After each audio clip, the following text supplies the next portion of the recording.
প্রভু তুমি তো আমার সবই জানো, ওই আমার দেহ মন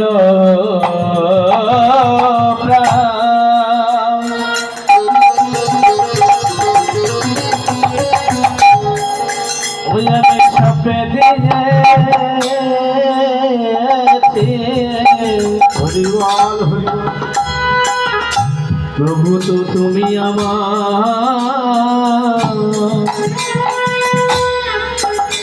সবই জানো, আমি তো তোমার এই সারা জনমের মতো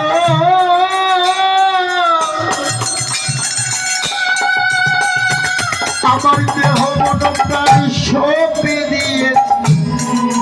তুমি আমার সবই জানো, জনমের মতো সঁপে দিয়েছি।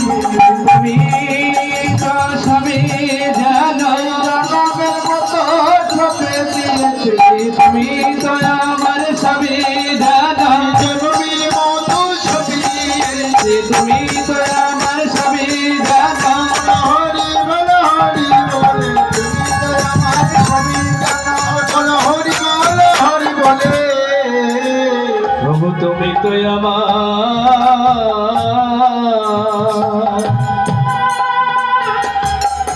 সবই জানো। বলে আমার গৌরাঙ্গীর দুটি পদ, যার ধন সম্পদ সে জানে ভগবতী রসের স্বাদ।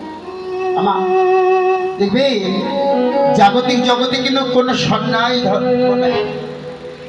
জাগতিক জগতে দেখবে স্কুলের ম্যাডাম যখন তার একটা বাচ্চাটাকে যখন মানুষ করতে যায়, তখন কিন্তু বাড়িতে কিন্তু একটা কাজের মেয়ে রাখে না।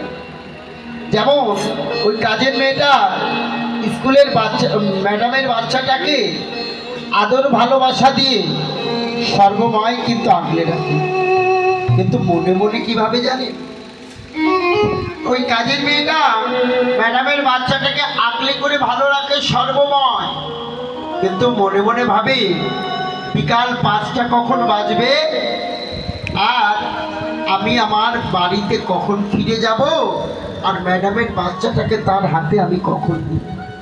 আলাদা দেখো ওই কাজের মেয়েটা ম্যাডামের সর্বময় কর্ম করে বটে, কিন্তু তার মনটা কোথায়? বাড়ির দিকে। মহাজন বললে তুমিও সংসারের মাঝে থাকো বটে, কিন্তু গৌরের চরণ দুখানি একবার যেন তোমরা সম্পদ ভেবো। জাগতিক জগতে গৌরাঙ্গীর দুটি পদ যারাই একবার সম্পদ ভেবেছে, এই জগতে ভক্তির উদয় কেবল তার হয়েছে। বাবা ভক্তির উদয় কোথায় হয়? এখন তো আমরা বাড়িতে বসেও তো ইউটিউবের মাধ্যমে বিভিন্ন কীর্তন শুনতে পাই, তাই না? কেন আমরা ভক্তের সঙ্গে যেখানে কীর্তন হয় সেখানে আমরা ছুটে বেড়াই? বললে ভক্তের সঙ্গে গেলে ভক্তের কেবল ভক্তিটার উদয় হবে। আবার কি বললেন? আমার গৌরাঙ্গের মধুর লীলা যার কর্ণে প্রবেশিলা তার হৃদয় নির্মল ভেল। দেখবে জাগতিক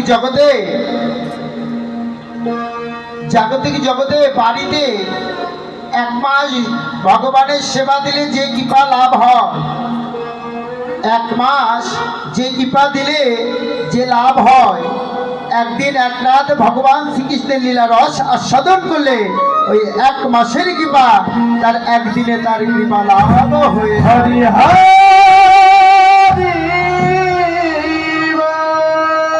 বলে। দেখো দেখো আজ আমার গৌরবা শুধু নয়, আজ গৌরাঙ্গীর গুণে কত জন আজ রতন হলো রে। দেখ আরে সে যে সচিরন